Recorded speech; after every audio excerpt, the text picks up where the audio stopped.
something around there. Go. Got it. I got it. Okay. Hey, everybody. Good evening. Welcome to a special Men's Day panel.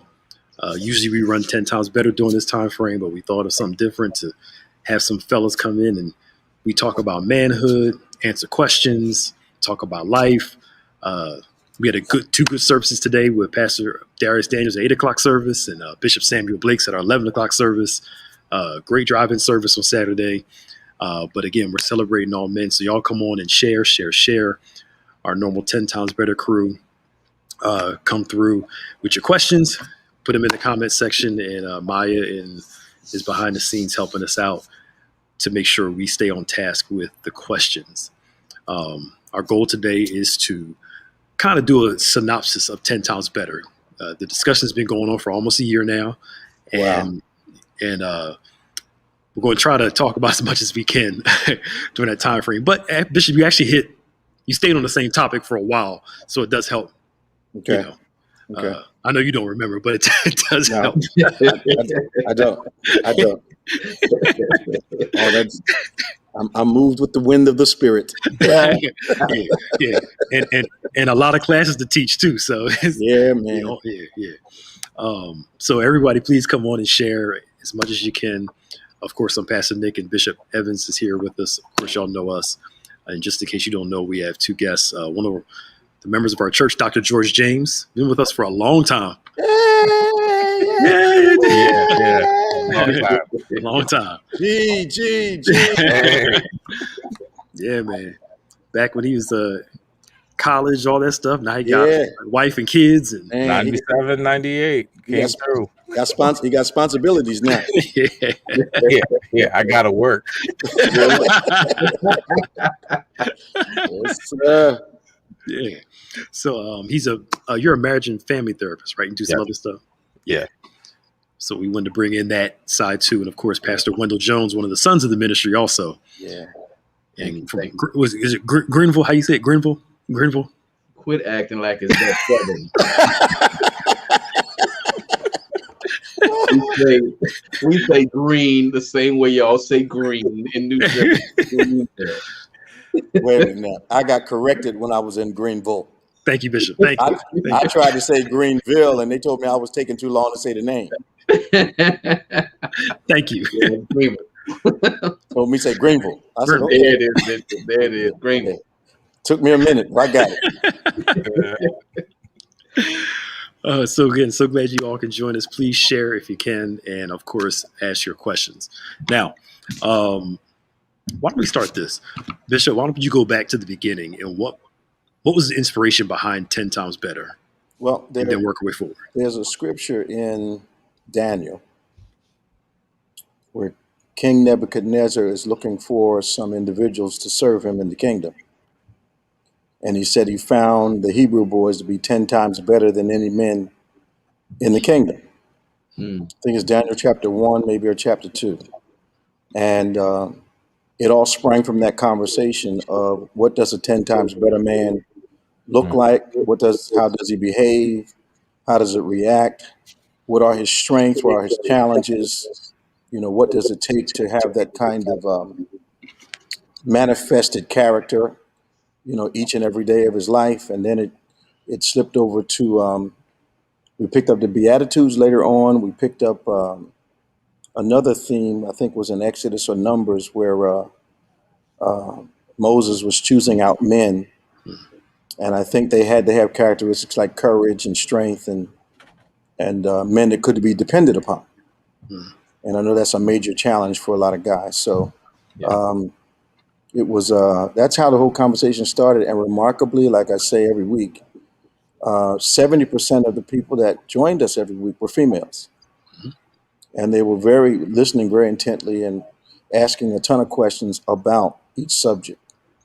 And they said it was helpful for their sons, the significant men in their lives, their husbands, all that. So it morphed and kind of grew out of that.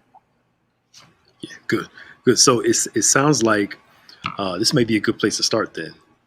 The tests, the pressure revealed the character of the man. Something we talked about earlier about responsibility and stress. So Why don't we start there then? Because you notice pressure can either break somebody or pressure can form somebody. What is the Yeah. difference between the person that breaks and the person that's formed or developed under pressure? I I don't know. Let's see what the guys say. Yeah. I have a theory, but Okay. I'll come back after they chime in. I'll yield to the good doctor. Go ahead, George. You got to unmute yourself, George. I knew it was going to happen this way, right? Hey man, Go ahead. But it's all good. you got the DR in front of your name, Doc. Right. You got the DR in front of your name. I'm always ready, so it's okay. I think about a few things actually. That I think about how crisis really pushes to reveal your character, and some of that is instilled from family, from upbringing, from life challenges. What did you see your mama do, or grandmama, or father, or grandfather?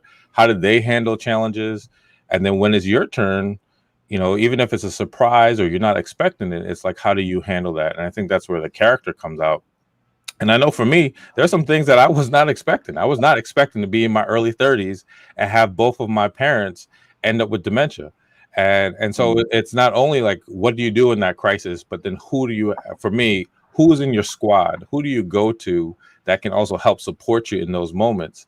And I'm grateful that I had Bishop, I had other folks that I can talk to help me in that moment. Because I think there's a lot of, talking about men, I think there's a lot of men that get stuck on, I got to figure this out by myself. So one, your character is weak, and then you don't have a squad you can go to when you're in trouble. Yeah. What comes to mind is that, inanimate objects break based on the degree of their flexibility. I think that's true about men as well. And flexibility for us, to me, is our willingness to learn, to be taught, to abandon old information that's not working. And many of us, because of our environments, find it difficult, especially if we're placed in positions of responsibility too soon, and we learn that we had to be right, we had to provide. It's hard, as more men are more rigid when they come out of that environment. But when you have been conditioned to be a learner, conditioned to pursue wisdom, that gives you the flexibility that you need. Because life is coming, whether you're ready or not. New stuff is coming, whether you're ready or not. And so if you're not flexible, you are going to meet your breaking point. You're just going to do it. I think I agree with both of you. I think one of the problems that I see is that there are not a lot of people who have similar experiences to give you experiential wisdom. So you run it like with George's situation. There's not a whole lot of folk that were dealing with the very same thing he was dealing with. But because I had a lot of experience with members who were going through the same thing, I was able to lend some wisdom and some comfort to him as a man. Couldn't reduce his responsibility, but could add to his strength. I think that a lot of times, something Pastor Nick and I were talking about this morning, a lot of men I know spend a lot of time avoiding responsibility and accountability. And inadvertently, they don't know that they are hindering their development as men. Yes. And that these past experiences, like you said, Pastor Wendell, life is coming. So past experiences will often prepare you to not be shocked by the new things that happen in your life.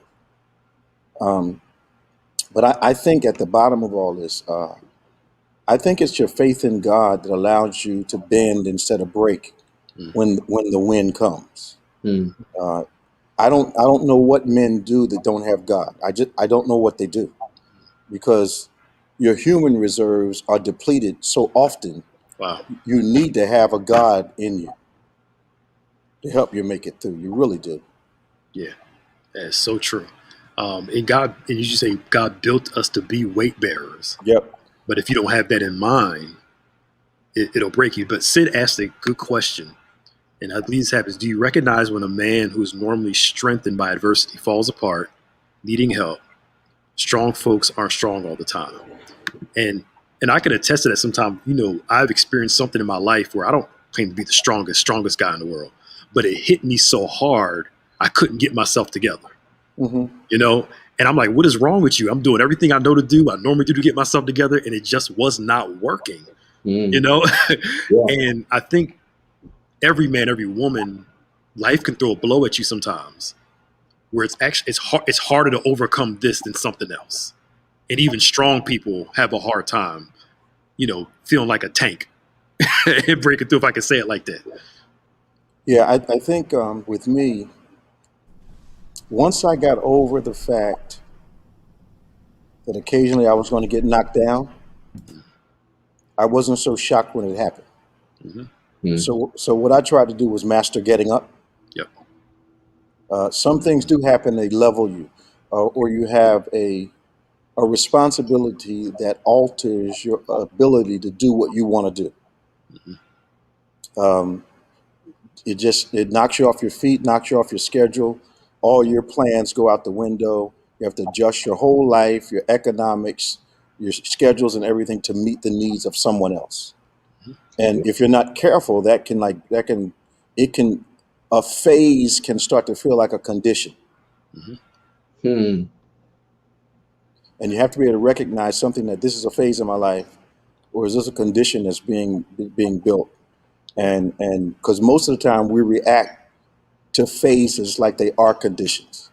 Right. Yeah. Right. That's good.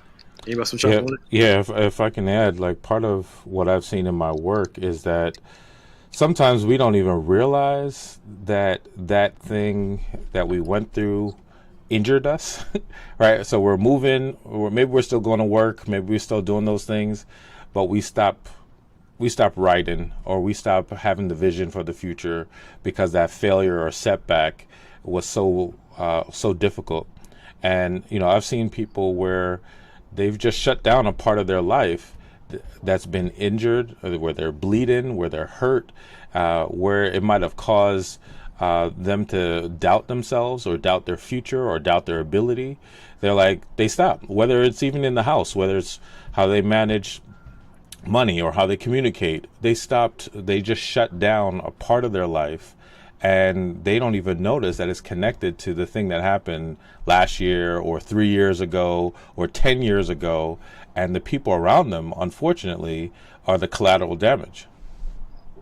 I think something my first minister of music told me. She kept me after rehearsal one night to learn a couple hymns, and I just didn't have it. And she asked me what was wrong, and I said nothing. And she said, "No, no, no, something's wrong." She said, "You haven't connected the dots today." And what happened that day was something someone said. It was not offensive, but it brought up a memory that impacted my mood that day. And I'm not sure that we've been, especially those of us in the faith, they kind of condemn looking back. But I think looking back to go back is different than looking back to gain knowledge. Yeah. Mm. So I think we have to be people that can look back, connect the dots. Why am I feeling this way? Why am I behaving this way? Find the source, and I think you're halfway to victory at that point. But I'm not sure a lot of us are that self-aware. Right. Yep. That's good, Bishop. I think, recently with me, which something that I can now call a gift, that was probably one of the most painful moments of my life, is having to go through a public divorce, having to deal with the pain of that, and the inability to hide. Uh, for- Forced transparency. Yeah. Um, I finally reached a place where I began to be comfortable in more comfortable in my relationship with God, with setting my title to the side and just being His son. Because with the people, I felt like I had to be strong, and I was taking my strength into my prayer closet. Wow. Okay. But what I began to realize is the transparency that was forced upon me with people now motivated me to be even more transparent with God. And I'll find myself more often telling God, I've reached the end of my strength. I'm aware enough. I've been through the cycle enough. And thanks to therapy as well, Dr. James, I'm able to recognize, like, hey, you're about to tap out. you're about to tap out. And that allows me to cleave to God's strength, and allows me to sit still enough long enough to get some answers, and also to sign out long enough to get some respite. But now I have a greater level of transparency because I've taken enough blows and enough arrows. I'm like, one more rock ain't gonna kill me. So let me just be honest about where I am. Yeah. I think that's the Paul model with the thorn. When God told him, my strength is made perfect in your weakness, and his whole mindset began to change about the thorn. It never said that the insecurity, the weakness was gone. He just celebrated the strength to compensate the weakness. It's kind of sound like where you're going. That to me, God is found in the tension of the strength and weakness, the beauty of pain and healing. God is in the middle of that moment. Yeah. And my weakness doesn't take away from my strength. To me, my admitting my weakness acknowledges my strength. I know who to go to get the strength that I need during that moment of weakness. But a lot of men don't like to admit when they're weak. So they think it's making me less manly. Yeah. Absolutely. Yeah, I think like the comparison is just always there. Like whether it be in the locker room, right? Like and like conversations, and most people are lying in the locker room, but you don't know that when you're in the moment. You just feel like, oh man, I'm not doing enough, right? Like, and so like that comparison is just always there. And I think to the point of even this conversation, these are not conversations I saw or heard growing up. There wasn't conversations that it's okay to say that you're not good at something, or you're struggling, or you're overwhelmed. That's something I had to learn. That's something that I'm trying really hard to teach my daughter, and especially my son, to balance between owning when you feel overwhelmed while also finding ways to find the strength to work through it. Yeah. Where do you think that we assimilated the idea that it was weak to ask for help? Because I don't recall anybody sitting me down and saying it was weak to ask for help. Somewhere along the line, we picked up this message, and some of us actually internalized it. Oh yeah. Big boys don't cry. Suck it up. Be a man. Mama's little man. All those little things that were considered badges of honor also made you suppress your feelings. Yeah. The boy got a broken leg. Man up, stop crying. He can't walk. There's a certain time where it's like, okay, stop crying. You just scraped your leg versus. Yeah. Sometimes tears are appropriate. Right. Thank you. There you go. Sometimes they're appropriate. And I think it's just so many places. I mean, like, I can think about like hearing stories about David, and it's like, oh, he's awesome, like he's killing bears, and like, right, but we don't talk about, like, at least growing up, I didn't always hear like the struggle or the weaknesses or the conflict that he had, or even like just stories and movies and all these other things. And honestly, and I think it rubs up against this line that is really hard for us about what is manhood, which then goes into like who we hook up with, or how we like show that we have all these different people that we've had sex with and done things with, that all of those things tie into like, well, I got to figure it out on my own. I got to be this conqueror, versus there's multiple layers for me and how I think about in being a man. You bring up David, he'll be the first person to admit, I'm overwhelmed, I'm struggling, and they go kill somebody right after. It's like it seems a little homicidal, but in Godfatherish. But why you smiling? Why you smiling, Bishop? It is a mob mentality that men in less violent contexts must be able to exhibit. You got to cry with one eye and give direction out of the other. So it's you're playing with the baby, then you got to make a hard decision. That's the versatility that manhood requires. Yep. Yeah. Somebody asked the question, why do men run from their responsibilities and don't want to be accountable? There's several reasons. I think lack of maturity, haven't had the right formative conversations. But as it relates to females, I think the women have tolerated too much inconsistency, and now there's an expectancy. On the man's part, I won't have to be committed or consistent. On the female's part, I might as well do it myself. Wow. Okay. One more. I'm dating again and dealing with bipolar and things in my past that cause me sometimes that triggers. What's the best way to share things with the man I'm dating? I already know y'all gonna ask me, so I'll say. No, I was going to say something, but you All go right, ahead. go ahead. No, go ahead. My first thought is that make sure you're doing what you need to do to take care of yourself. All right, like triggers is one thing, but it's really how we react to our triggers that get us into trouble. It's often better if we can get to the place where we have a response to the triggers. So you got to take care of you first, and then at some point, I think that needs to be a conversation in the dating. That I don't think that needs to be date number one.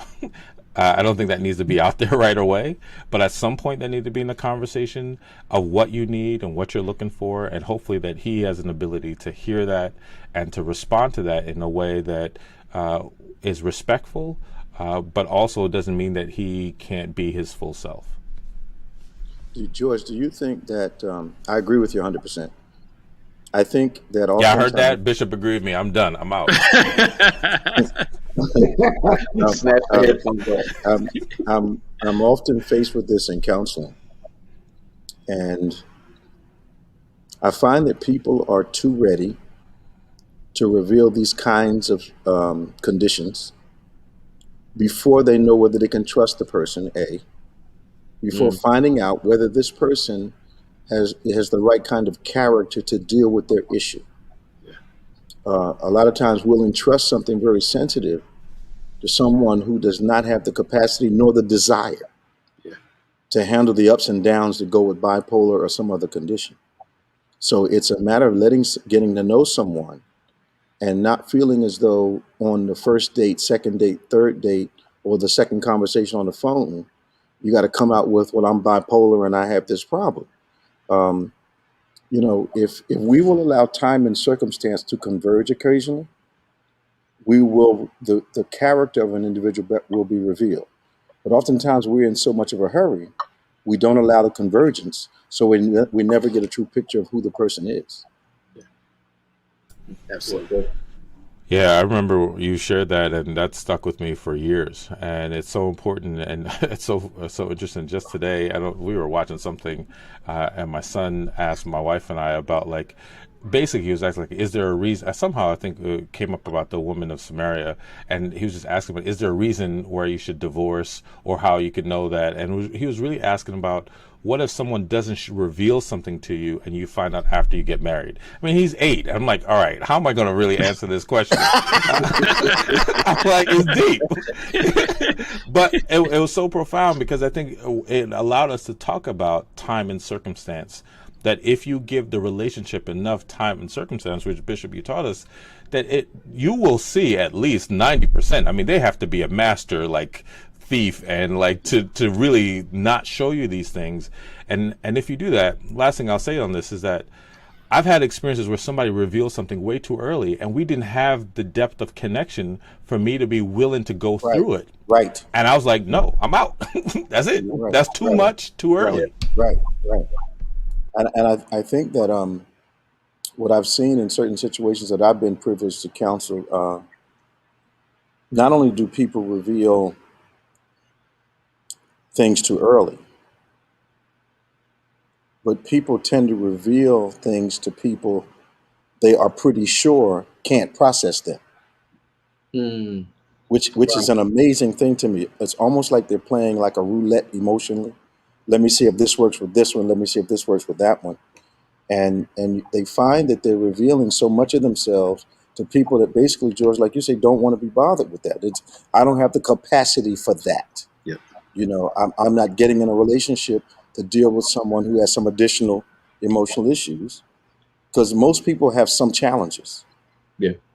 And I often say you have to make sure that the love that a person has for you is the kind of love that can help you navigate the difficulties you have in life.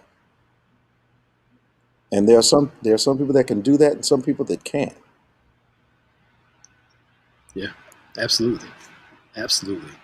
Um, I think something you said years ago, and I'll never forget this.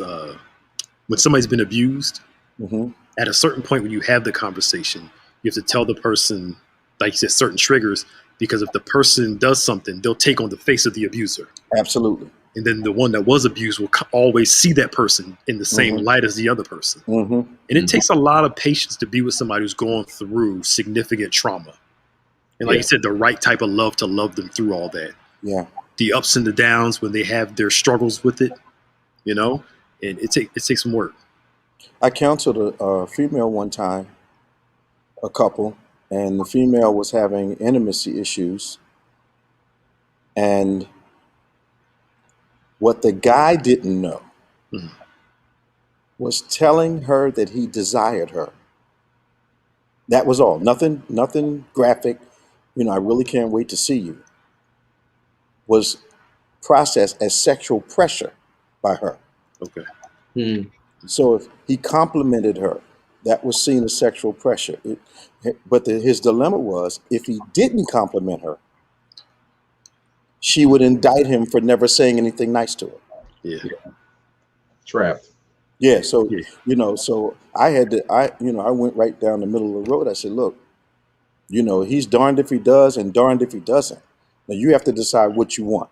Him to compliment you or not compliment you at all. I said, because there are other things that are more important than telling you look nice today that you all need to navigate. But he needs to know the simple stuff. Is it Mhm. okay to tell you look nice or isn't it? Do you Yeah. want him? How much do you want more? Him not to or him to? Wow. And that time she decided, I want him to. And that ended that problem. But Mhm. there were a lot of other problems they had that were, that he was not aware of. She didn't tell him she had this issue till after they got to the honeymoon. Wow. Wow. Wow. Whew. Yeah. I, to that time and circumstance, a good premarital counseling. Oh, yeah. Not just you one time you go on a date and love each other, No, but no. turn over them rocks Yeah, so you can deal with this stuff beforehand. yeah. And I would say, as we've been talking about this, especially for the guys, and all of you have experienced, men who have come to you and talked to you. But I think it's also pushing against that. Like, it's important that you have these conversations and that you don't hold up the process. When she's saying that she wants to go to premarital, you should be saying, yes, you should have already called, already signed up for this, because you're going to be the same one that's complaining that I didn't see this. Well, you didn't want to go through the process. Going Yeah. back to, like, you didn't want to get the help. You didn't Yeah. want to get the support. And I think if more men say, like, look, I want to get therapy or support, I want to go talk to the bishop, I want to talk to the pastor, I want to get counseling for the relationship, you might avoid a lot of issues. Absolutely. Yep. We have another question. How do you help a man who grew up with that toughness we talked about earlier, told not to be hard all the time, not to smile? We all know some men like this too. Just they got to be. Well, we talked about this earlier. The projection of I'm tough, Yeah. but I'm really weak on the inside. Yeah. Somebody told us macho was male, and it really isn't. Hmm. Macho, I believe, is a cover for a bunch of weaknesses. Yep. Macho is an excuse not to communicate, Mhm. an excuse not to be intimate, an excuse to, it really covers a lot of characteristics uh, that men need to conquer from time to time. That whole Absolutely. macho thing was probably one of the worst things that ever happened to men. Yeah. Yep. Absolutely. Another one. What is the best way to get black men to seek counseling with relationships and not to seek their buddy's advice?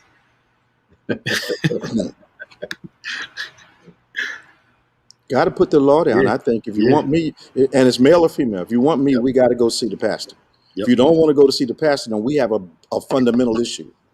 Hmm. Hmm. It's not a negotiable thing these days. People are Absolutely. people are bringing too many issues to relationships for that to be negotiable. Absolutely. Absolutely. And the folks usually running from counseling usually have a reason. There's a Yes, reason yes, why they sir. want to run from it.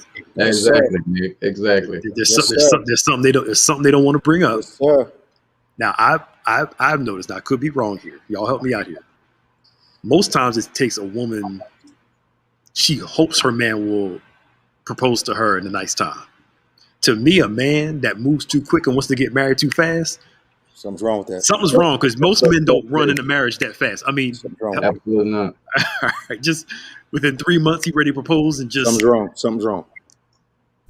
Yeah, I've seen that where he's ready to propose to move in with her, right? Yeah, Like he's There it is. stuck in some way. Yeah. Other things are not fully developed. Crisis, character, But yeah, I've seen that too. Yeah. But back to that question a little bit, guys. I think one of the things that's helping us, I know it isn't my church, and that was actually a question from one of my members, is that this conversation has to be normalized. We have to talk about it. We have to talk about the necessity of counseling.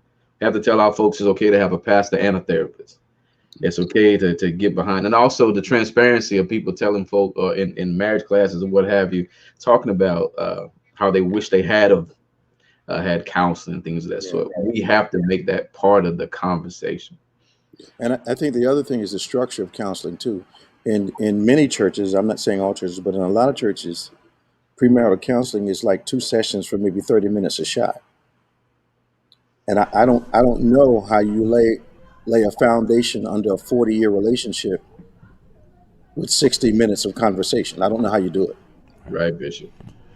Yeah, Bishop, as you said that, I'm laughing at, I believe you've shared this with somebody, that even in some of the counseling that we can get, that it can be, fry the chicken right, which is like, to me, that's just horrible. It's terrible. That has nothing to do with the substance and foundation No. of what is needed in the relationship. Like, yeah, negotiate food, negotiate responsibilities, figure that out. But there's also some other things that we got to get to and talk to really be at a better place. Yeah. Absolutely. So that was really good part of the discussion. So it really just stemmed from that pressure part, the testing part, and knowing that every man, I think you started off earlier in 10 times better. Man is a weight bearer, a gay bear, able to handle the pressure and thrive under the pressure if we submit to it. I think that's the hardest part. I'll throw this out here. I believe there's something in scripture for a reason, right? We were just talking about family relationships, right? Mm-hmm. Paul says, do all things to the glory of God in Colossians 3. Wives, submit to your husbands as fit to the Lord. And husbands, love your wives and don't be bitter about it. He adds the bitterness part on there for a reason. I'm just throwing this out there. And I'm not even talking about just the wife part. I'm talking about us giving of ourselves to somebody else, dying for others. Paul specifically says to the men, check your attitude in the process. Let's talk about it then, right? Because we talked about it earlier in our discussion that a lot of men aren't taught to care for other people. Yeah. So our attitude can be bad because girls are taught to care for others. We're taught to care for ourselves. Yeah. So that how do we live a life of sacrifice for others, responsibility, accountability, and all that stuff? Money ain't yours no more. Time ain't yours no more. And not walk around resenting the cross that's put on your back. Put it that, if I can say it like that. Nick, I appreciate you saying that because I think that is so crucial because I've had to fight against my own selfishness, right? And I think a lot of men need to fight against their selfishness because there's so many ways that you can be groomed to expect that the world should be yours and you should do things and people should just bow down to you. But, once again, there was something that Bishop shared that has been a bedrock for us that matched our personality, that matched who we are, but really matched me. The thought of that we can work together and co-create what we are doing, which means I got to put in. I gotta handle some responsibility. And I saw my mother and father, as much as they were married and loved the Lord, that there's some ways that my dad didn't step up, and my mom carried a lot. And at some point in my life, I said I didn't want that to happen. And so I had to make a decision that I'm going to be willing to give to the relationship. And I don't always do that. There's areas that I could probably do more. Probably ask my wife, she'd probably tell you more than one area. But like, but I know that I have stepped up in some places because I know that I want to model that for my children. That we both are in on this and we both take on the responsibility for our family. That's good. Nick, I think that the bitterness issue comes into play, as you guys were saying, that most of us can be very self-centered, and when we push ourselves beyond that to serve, to give, to change, there's also that inclination to want to be celebrated. And so if you're not celebrated for being exceptional, for being different, bitterness can creep in. And I remember telling my men on Father's Day is that the reason you feel unappreciated is that you've actually normalized the father's love. You made it normal. And sometimes when that man did not receive that himself, it magnifies his feelings of being exceptional. So he needs somebody to acknowledge and recognize that I'm doing it different. But in reality, we're getting things back up to par. And so it's normal for our families. Do you think, I want to take your thought and kind of play on it a little bit. Appreciation for the normal things is necessary. The sacrificial part is necessary. Do you think some men want too much praise for stuff they're supposed to be doing anyway? It's like I think men and women are guilty of that. Yeah. Yeah, I think I use it's humorous, but I don't think if you have a pet in the house that you identify your love as having a roof over your head, because the dog is living there also. I don't think cable is proof of your love. I do think providing security is one of the ways a man shows love and concern for his family. Yeah. And when I say security, I mean consistency. I worry about a guy that thinks falling behind in the mortgage is normal. I worry about the guy, and I worry about him because of the impression he's giving not only his whole family, but he's giving his sons and daughters. That inconsistency in your responsibility is a normal activity. And I think when a man takes that inconsistency as relates to responsibility and being unaccountable for the things that he does and says into a relationship, it's going to be fraught with difficulty. So we're back to what kind of parenting have we received? Yes. That lets us understand that accountability and responsibility are two key aspects of a man's life. So that when the responsibility, it's one thing. I think we tend to fall in love with institutions rather than realities. Like we want a relationship, the institution of it, but the reality of it, may be something that we don't want to deal with. Yes, sir. Yes, it is a struggle sometimes that every time you get $3 extra, somebody wants it.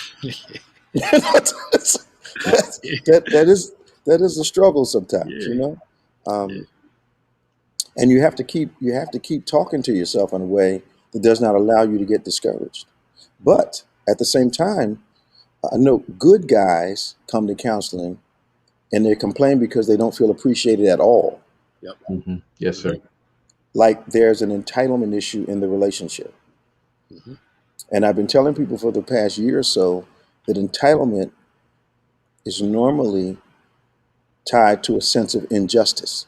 Entitled people are looking for justice, usually concerning something that had nothing to do with you. That's a good issue. They just want you to provide the justice for another era in their life, and it's and that is virtually impossible to do. Yeah, you picking up the tab. Yeah. You brought in something good about the lack of appreciation, the working hard and wishing stuff for yourself. Let's go into the discipline part of the conversation. Okay. Because a lot of men, well, men and women can feel the same way too. Samson's our role of an immature response, as you say, to the stress of your call. Absolutely. And a lot of hardworking men, you see them, they got great business, great this, but then they got a family on the side, or they got these other vices on the side. I mean, we're being realistic here, right? And these are relief places of relief that are unrighteous. How do we manage our relief from stress in healthy ways without having to go to the bar or have to, you know what I'm saying? I think your friendships are in very vitally important, but I also think your own personal pursuits. You have to find something that helps to satisfy. Because men have a need for fellowship Yep. and have a need for diversion, but you have to make sure that the diversion isn't unhealthy. Yep. Yes, sir. Yep.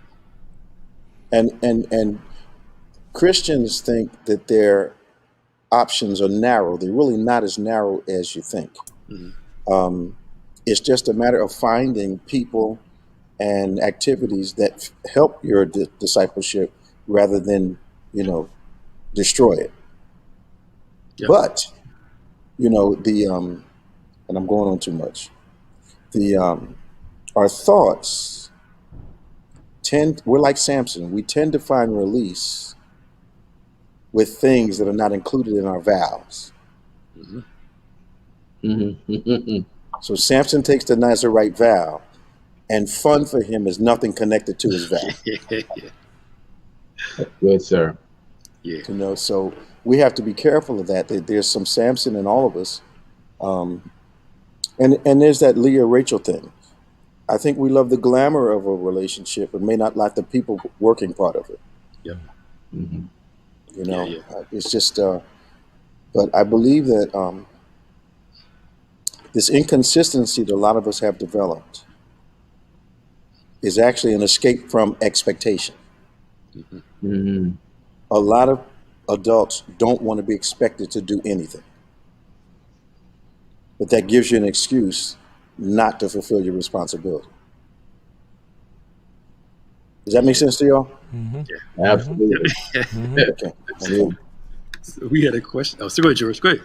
Yeah, I was just I was just thinking about how I've been watching the Olympic trials, right? And Me too. these, I mean, every time I see it, these athletes are like Amazing. the top of the top, like the best of the best. Yeah. And even at the best of the best, they still could come in fourth or fifth, right? Like they could still not measure up to that, but they're still like the 1% of the world. Yeah. And I think sometimes like men in particular use other things to meet a need, because even though externally people could see you showing up, seeing you killing it at the job, doing all these great things, but internally you feel like you're 8th place, 7th place, that you haven't shown up. All the insecurities come up. And so it becomes easy when somebody comes around you and say, you number one, and you doing something, and it's not coming from the source that you really want or need it to. And you can start to indulge and to start to feel good. And so I think I've seen a lot of folks where internally how they feel about themselves, how they see themselves, is as if they're not an elite athlete, not at the top of the world doing the best. But we all see that, and we all see the goodness that they have. And so I just think that sometimes people choose these options to release stress or have fun because of their own insecurities, and they haven't given themselves a good place to rest or recharge or have a good time that's still healthy. I agree with you. I counseled 2 professional ball players that, and their situations come to my mind. And in both situations, the spouse became threatened by the same notoriety that attracted her in the first place. So it went from when I'm with him, we're the life of the party. We've got a lot of friends. We've got get a lot of invitations. To once they became serious and got married, he did not know that she inadvertently wanted all that attention directed at her, because he did not know that her coming along and being elevated by association was a hunger she had that was not going to be satisfied. Oh, wow. So this one guy I know very well, known him for years. They won the NBA title. He brings the basketball home to give to her. Now 60,000 people have cheered him. He brings the basketball to the house to give it to her because he got the game ball. She takes the ball, drops it on the floor, and tells him to take the trash out. Wow. Now, she thought she was making some kind of statement. Wow. But she didn't know what kind of statement she was making to him. Yeah. Right. Because what happened was, I've had 60,000 people celebrating me, and the one person I need to hear it from Matters the most. tells me to take the trash out. Yep. Yep. Yeah.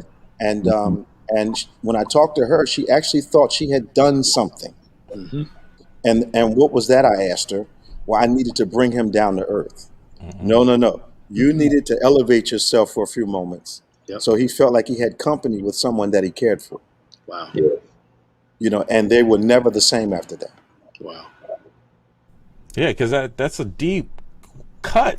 I mean, like, we could all hear that. I'm like, no, that's like, no, she didn't. Yes, she did. Yeah. But she did. Golly. So going back to what somebody asked before, do you think it depends on the man?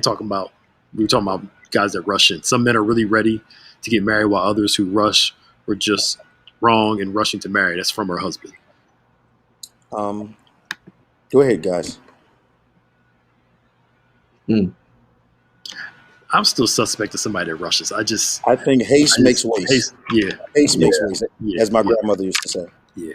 And I had somebody tell me they married the right person, but got married at the wrong time. They got married too early.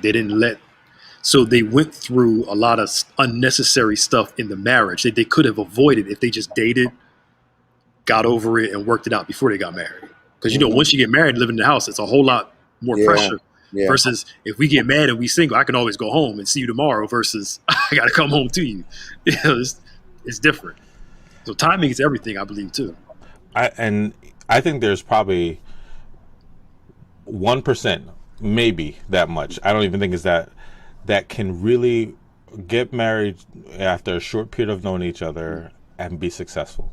Yeah. And they better have the anointing. They better have everything work. Like, it just all need to flow for that to work. But I think the 99% of us need the time to really develop all the things that we've been saying. So yeah, there's always somebody. But I think the problem is everybody thinks they're that 1%, but you're not. No. Right? We need the time. It's a rarity. You talk to people that have been married 50, 60 years. You ask them how long they knew each other. And they tell you, we knew each other for about a month, and then we got married. But they rarely tell you the difficulties they faced from day one. But one thing they do let out is the amount of silence in the relationship. So there was not a lot of communication, which means there was not a lot of exchange for ideas, which means they minimize the opportunity for disagreement, which means they pretty much related to each other on different occasions rather than on a daily basis. Funny story. I had a friend who celebrated like 22 years anniversary, but he had been a traveling salesman 5 days a week for 21 of those years. So when he called and told me that they were celebrating the anniversary, I started laughing. He said, "What are you laughing about?" I said, "Man, those are dog years. You ain't been married but 3 years." Yeah. Right. Yeah. 21 years on the road. And you said, man, 3 years at the most. Yeah. That's 2 days a week. Yeah. Hey, man, that's dog years, man. Yeah. Yeah, all the way. It's dog years. So, Benny wants to know, what is your recommendation for a woman dealing with a man who feels he is communicating effectively when they're really being selfish. Wow. George? Yeah, I think there's this fine line where, like, I think, hopefully you all agree that it's important that you can advocate and be assertive, right? And one of the things I've always used in defining assertive is asking for what you want and need. And so being able to say, like, look, I got to go to bed early because I got to wake up, right? Like, there's certain things that you just might need, and being able to say that. But if you are doing that all the time and you're not keeping into perspective the other person, if there isn't some room for some give and take, if it is all about what you need, then you're being selfish. Yeah. And I think that sometimes people have a difficulty of stepping back and saying, am I that person? Am I the person that is making everything the way that I need it? It's interesting. I see young kids do this. Like, no, we're only going to play my game. If it's not my game, I don't want to do anything. Oh, yeah. And but it starts as young kids, but we continue all the way throughout our adult life of that it has to be my way, my rules all the time. And I think that's when it's selfish. Yeah. But I wouldn't want you to just not have anything that you define or desire, but not everything. I think there's a way to communicate those things. But it's unfortunately there are a lot of people that want a relationship but don't want the responsibility of it. And unfortunately, people get married and one of the individuals or both the individuals don't have enough of them to share with the other. So they get into a relationship as takers and not as givers. Yeah. And that sets up a dynamic that's really fraught with stress. Yeah, absolutely. Oh man, we only got through 2 of the topics, but we're closing down. We got about 6 minutes left, but this is good though. Hey Nick, can I speak to that just a second? No, go ahead. No, go ahead, man. Go ahead. I have found myself in some situations counseling couples where there's also some cases where women have been so used to dealing with men who don't communicate that when they finally have one who speaks up, don't know what to do with it. He's automatically called selfish. Yeah. You finally got one that can express himself, and they're just not accustomed to it. No. They're used to the strong silent type. Yeah. And I think more women than we like to admit are not used to men who communicate well. Yep. Yes, sir. So you hear the lines, you're turning this around. No, I'm just repeating what you said. Or you're saying I do this. I'm saying, well, this is what I think you do. And they're not used to that responsibility. It's just nodding the head, grunting, or maybe saying nothing at all. So when they get a guy that knows how to talk, the danger for a lot of women is a man who's been raised by his mother. Bring it up. Because a man who's been raised by his mother has been taught to communicate. Mm-hmm. And he's not intimidated by having a conversation with a woman. Mm-hmm. But a lot of guys I counsel, they are, what is it I taught one year? Women process articulate. Men process contemplate, articulate. Which is why a man will come back 3 days later and say, I was thinking about so-and-so. Because he's been in contemplation for 2 days about a question that you asked him or a conversation that they had. And if men do need to get a quicker trigger on their responses, but thoughtful responses. So the contemplation stage needs to be shrunk, really radically shrunk. It needs to be closed in so that it does feel like a conversation and you're not rehashing things a week down the road. Yeah. But some women, if you've been raised by your mother, she has helped you compress, that's the word I'm looking for, the contemplation stage till you're a thoughtful responder. Mm-hmm. Yeah. And that's difficulty for a lot of females in a lot of relationships. Yeah. My favorite phrase from you now is "Don't talk to me like I'm no man." Yeah. Like, don't do that. Yeah. Don't talk to me like I'm stupid, like I don't know. Yeah, I say that all the time. Come on now, because talk to me like I'm a man now. Yeah. Those other ones, they don't get it. I know the trick. Don't do that. Don't play me. Don't do that. Yeah, I saw you coming. I knew what you was gonna say. Don't play dumb with me. Yeah. But you're right, because they're used to saying. Some of them are used to saying what they want and getting away with it. No response. And no response. Yeah. And they like, I got just because you got away with it doesn't mean you really got away with it. If I can say it like that. I've even seen situations where then the woman goes back to the very thing that we've been talking about, and then calls him a girl or a sissy or too not scripted in the whole man category that we've been talking about, which is could already be an injury for him, right? And so like there's all these dynamics that can happen, and then he could either decide to shut down or do something else. And so like it's not just men who prescribe to these definitions of manhood; it's all of us. Yeah, and I think those responses are designed to further limit your ability to communicate. You know, you don't come out and say, I don't want to hear what you have to say, but you say, you know, you're responding like this or like that. So now you don't want to sound like that, so you don't say anything. Right. Right. And then you're accused of not being communicated. Yep. So we got about 2 minutes left. Why don't we end on this one topic and kind of see where it goes? Decision making. Yeah. I think if every man starts looking at every decision I make is going to affect more than just me, it'll really dictate the decisions that we make, and consider the fallout, the domino effect of everything. Because you can't want to be the man, but then when it's time to be the man, you don't want to be the man. Absolutely. You can't do that. I'm the man around here, but when it's time, it's aggravating. Yeah. And that nature will make a woman, her trust go like just completely away. Yeah. You know. Yeah. I think our decisions are portraits that we paint that hang on the walls of our relationships. If we really looked at it like it would be a permanent part of the fabric of the relationship, we might exercise a little more wisdom when we're making a decision. And you can't avoid decision making and want to be called a leader at the same time. Yeah.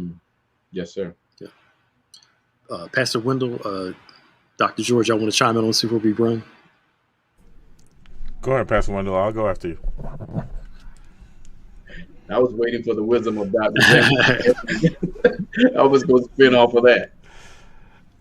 Well, I'll say, to this point, decision, right, the thought of like having to make decisions and recognizing that there is some responsibility that comes with it is crucial, and understanding that you can make decisions in lots of different ways, right? Like I realize that like I like to collaborate with that idea generation and the brainstorming of it, but then I'm okay with I'm going to go ahead and make this decision, and then figure out what does that mean for me and those around me.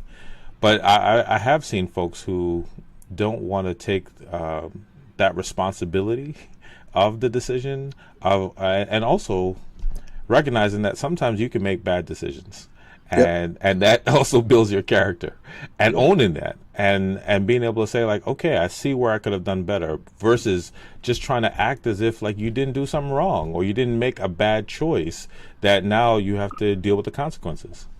Yeah. The thing that I think I run into most often is not so much men not wanting to make decisions, but men who don't think in terms of us. Many of them were thrust into manhood too soon, so they've been making decisions since they were 9 years old. And so even in the context of a marriage, they still make decisions that best represent them and their needs. Mm-hmm. And they haven't transitioned to mature to that this has a ripple effect. I think in terms of us. And that's the responsibility and accountability, that everything we do and everything we say impacts more than us. And unfortunately, that immaturity or the lack of ability to do that is a very prominent principle in a lot of relationships. Yes, sir. If we would simply decide to be accountable for everything we do and everything we say, I think it would make us more contemplative, maybe. Mm-hmm. Absolutely. Totally agree. Yeah. All right. Well, thank you all for joining us. George, Pastor Wendell, we appreciate you for joining us for the special Men's Day edition. We'll be back tomorrow with Embrace class, Wednesday Bible study, continuing on how to get a word from the Lord. We're still doing a friendship piece still, right? This Wednesday? Yeah. Yeah, Yeah. Oh yeah. yeah. Going to continue on the friendship Oh piece. yeah. It's Oh coming yeah. Wednesday at 7. Oh yeah. You want to make sure that you tune in. I think this Thursday we have some. I can't remember right now off the top of my head. But then we're getting ready for next Sunday. We'll have communion, and then we'll be back with 10 times better on the following Sunday Sure. in July. And I love the way that this panel looks so balanced. Yeah. We got 2 curly hairs and 2 very little hairs. On top of that, it's just so balanced. You know what I'm saying? We'll figure out which side of the head has more wisdom, the curly or the not. Oh, we already know that. Well, you guys figured out a way to keep your hair, so you may be wise. Right. Oh, it's Oh, cooking with Chef on Thursday at 7. So we're doing that. Okay. But yeah, we start pastoring people, lost all our hair. So Yeah, man. yeah. Yeah, Wendell, man. yours is coming soon, Wendell. Yeah. It's turning gray, so he's on his way. All right, y'all. God bless you. See you later. Talk to you. All right. Bye-bye now. Thanks a lot.